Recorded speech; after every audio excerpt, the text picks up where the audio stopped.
할렐루야, 사랑하는 주 예수교회 성도 여러분, 오늘은 5월의 첫째 날 5월 1일 수요일입니다. 오늘도 이 메일 큐티를 통하여 하나님의 말씀과 동행하며 나아가시고 은혜가 넘치는 복된 하루가 되시기를 축복합니다. 아멘. 오늘의 찬송가는 272장 고통의 멍에 벗으려고 함께 찬양하시겠습니다.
아멘. 구원의 십자가를 통해 우리의 고통의 멍에를 벗게 하신 주님을 찬양합니다. 아멘.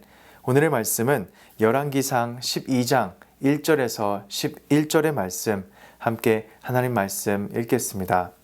르호보암이 세겜으로 갔으니 이는 온 이스라엘이 그를 왕으로 삼고자 하여 세겜에 이르렀음이더라.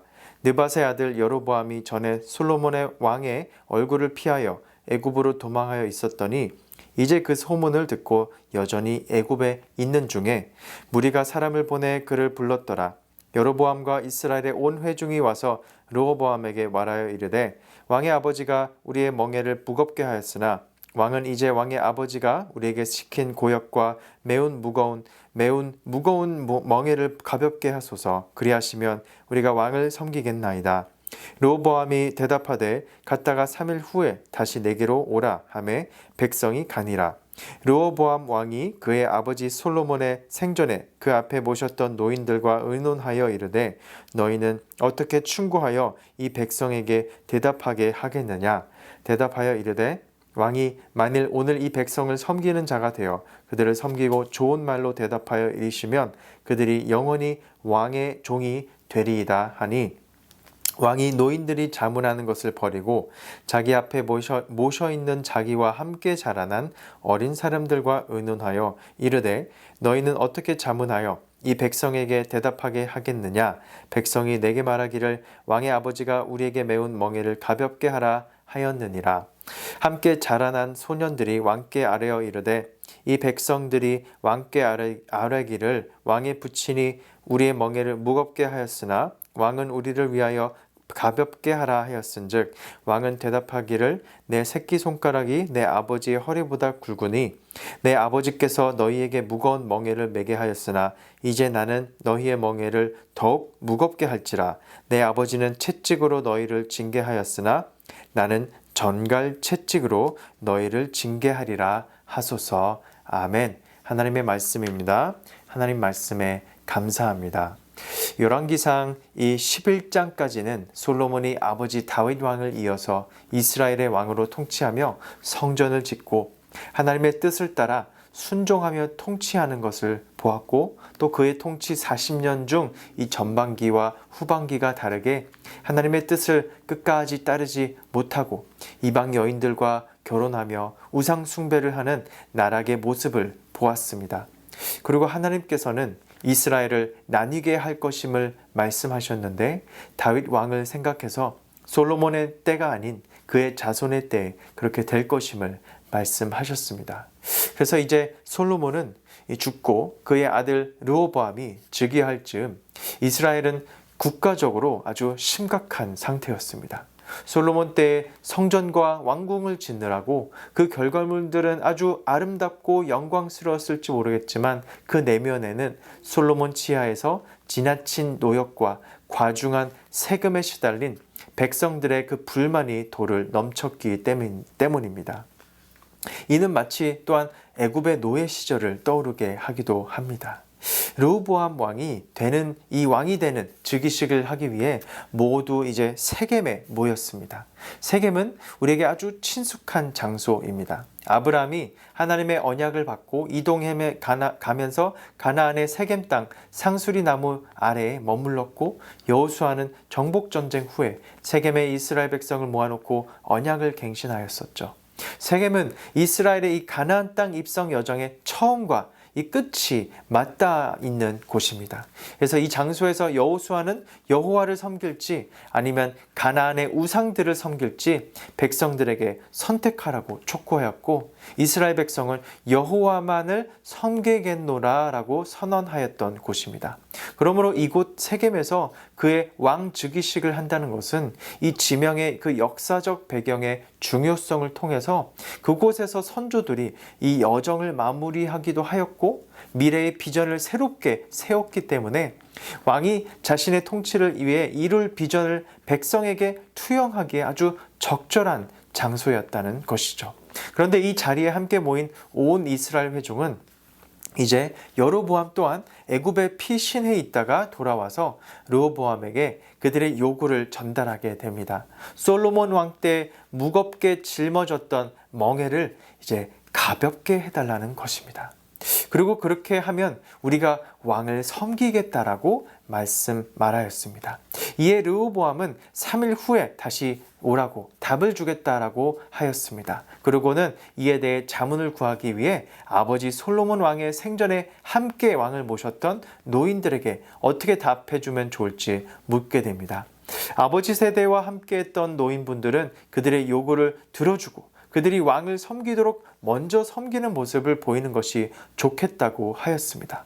그러나 우리가 8절을 보면 르호보암 왕이 노인들이 자문하는 것을 이제 버리고 자기 앞에 모셔있는 자기와 함께 자라난 사람들과 의논하러 가는 모습을 보입니다. 르호보암도 이제 40세가 넘었었기 때문에 어리다는 것이 오늘날의 기준이 아닌 당시의 기준으로 보았을 때 젊은 사람에 해당되는 것이었습니다. 그러나 그들은 욕심이 많고 사기가 높아서 오히려 그들에게 더 높고 무거운 멍에를 지우라고 조언하게 됩니다. 르호보암이 어떻게 그들에게 답하는지 그리고 앞으로 어떻게 이스라엘이 나뉘게 될지는 앞으로 계속해서 우리가 보게 될 것이지만, 그러나 르호보암이 이 윗세대의 의견을 버리고 자기와 함께 자라난 세대의 말을 들으러 간 것으로 보아 그의 대답은 안 봐도 뻔해 보입니다.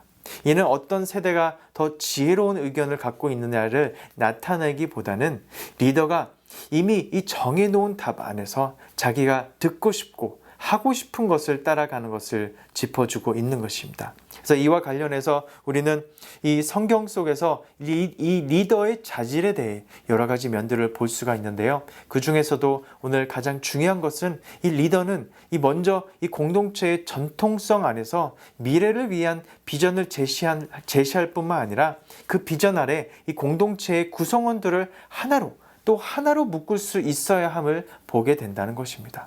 무엇보다 이 이스라엘은 솔로몬 왕 때 급부상한 이 우상을 타파하고 하나님의 율법을 지키는 삶을 살아야 했던 것입니다.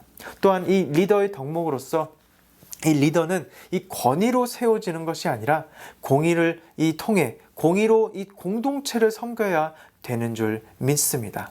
왜냐하면 이 왕은 하나님의 대리 통치자였기 때문에 하나님의 뜻에 합당한 통치를 수행해야 했습니다. 백성의 아픔과 필요를 깨닫지 못하는 이 리더는 결국 이 공동체의 분열을 가져올 수밖에 없습니다. 그러한 바람직한 리더십을 오늘의 본문 말씀은 바로 이 섬김의 리더십으로 표현하고 있습니다. 섬기는 자세로 공동체를 섬기면 오히려 리더는 이제 섬김을 받게 된다는 것이죠. 르호보암이 이 어리석은 친구들의 말을 따른 이유는 이 왕으로서 져야 할 책임감보다 자신의 이 지위와 권세에 취해 욕심을 따랐기 때문임을 보게 됩니다. 르호보암은 백성을 바르고 의롭게 통치해야 하는 왕의 이 고유한 임무보다 자신의 권세를 마음껏 누리려는 욕심을 따라 돌이킬 수 없는 이 잘못된 결정을 내리고 말게 됩니다. 솔로몬은 그의 통치 초기에 이 하나님께 드린 기도 가운데 이 분별의 지혜를 구하며 듣는 마음을 위하여 기도했던 적이 있죠. 리더뿐만 아니라 우리 모두에게는 이 분별의 지혜를 위하여 더불어 듣는 마음이 필요한 줄 믿습니다. 이것은 우리 그리스도인이 하나님의 뜻을 위하여 먼저 그의 나라와 그의 의를 위하여 살 때 우리에게 이 필요한 우리의 마음과 태도가 되는 줄 믿습니다. 나의 하고 싶은 말만 하거나 듣고 싶은 말만 선별해서 듣고 귀를 닫는 것이 아니라, 또한 남의 말은 무시하고 나의 힘과 가진 위치와 이 지위로 눌러버리는 것이 아니라 오히려 모든 사람의 이 말을 들을 줄 아는 것이 바로 하나님의 방법이고 하나님의 지혜인 줄을 믿습니다. 아멘. 사랑하는 성도 여러분, 오늘도 우리에게 이 겸손한 마음과 더불어서 듣는 마음, 듣는 귀가 있기를 기도합니다. 그래서 우리의 오늘 하루가 하나님 앞에 기쁨이 되고 하나님의 뜻을 따라 이 분별의 지혜를 구하며 남의 말에 경청할 줄 알고 듣는 마음을 통해 하나님을 드러내는 우리 모두가 되기를 주님의 이름으로 축원합니다. 아멘. 그런 오늘 하루, 승리하는 하루, 믿음의 하루를, 또 겸손한 듣는 마음을 가진 하루가 되기를 축복합니다. 아멘. 기도하시겠습니다. 고맙고 감사하신 하나님 아버지, 감사드립니다. 인생에서 결정의 순간순간마다 하나님께 나아가 분별의 지혜를 구하기를 원합니다. 자존심을 세우거나 나의 이익을 얻기 위해 경솔하고 어리석은 판단을 하지 않도록 늘 오늘 주시는 또 이 귀한 말씀을 통해 깨어 있게 하여 주시고, 주님이 세워주신 자리에서 우리가 오직 겸손과 섬김으로 더욱 많은 영혼들을 풍요롭게 하는 사람이 될 수 있도록 주님 오늘도 인도하여 주시옵소서. 오늘도 이 말씀을 붙들고 나아가는 우리 믿음으로 승리하는 그리스도인들 될 수 있도록 인도하여 주실 줄 믿사오며 예수님의 이름으로 기도드립니다. 아멘. 오늘도 말씀으로 승리하는 삶 되시기를 축복합니다. 아멘.